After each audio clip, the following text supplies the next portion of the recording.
घरे हम बैठल बानी छोड़ी काम काज हो से का पिया के धनी बाटे बहुते काज हो।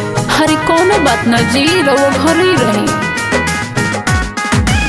घरे हम बैठल बानी छोड़ी काम काज हो रुपिया के धनी बाटे बहुते काज हो। गइले कमाए सभे संघिया सथिया गइले कमाए सभे संघिया सथिया। सुनी ना जदि तू कमाए चली जाइबा कलकतिया जदि तू कमाए चली जाइबा कलकतिया दिनवा तो बीते जाई बीती नहीं रतिया जदि तू कमाए चली जाइबा कलकतिया दिनवा तो बीते जाई बीती नहीं रतिया।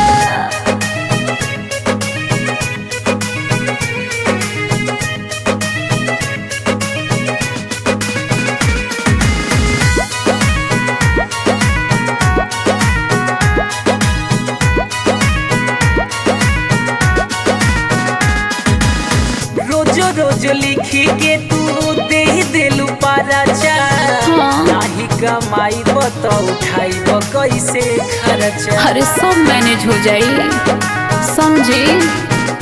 हाँ रोज रोज लिखी के तू दे दिलू पाराचा नाही कमाई तो उठाई कैसे खर्चा। चाही न पाउडर न चाही कजरवा रहै पिया बस आखी के नजरा। कर मत जीद धनी मानो हमर बतिया ना कर मत जीद धनी मानो हमर बतिया। सुनी ना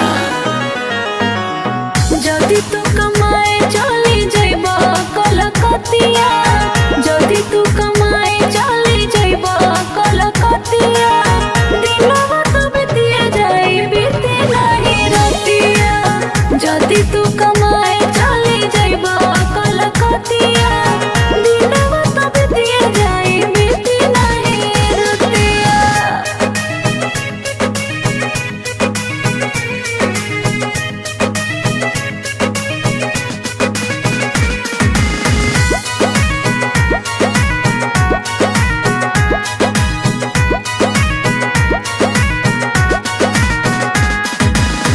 ढेरा दिल रहब नाही धनी बहारवा बाटे मजबूरी तबे छोड़तानी घरवा। अरे ना जी दोनों जने घर ही कमाई जाई। हाँ ढेरा दिल रहब नाही धनी बहारवा बाटे मजबूरी तबे छोड़तानी घरवा। चली जाइब बहरा सुजित सोना होई खटिया सोची के है बाट भीतर से छतिया। घरवा के कैसे तब सुधरी हलतिया घरवा के कैसे तब सुधरी हलतिया। सुना जदि तू कमाए चली जाइबा कलकतिया जदि तू कमाए चली जाइबा कलकतिया दिनवा तो कटिए जाई कटी नहीं रतिया जदि तू कमाए चली जाइबा कलकतिया दिनवा तो कटिए जाई कटी नहीं रतिया।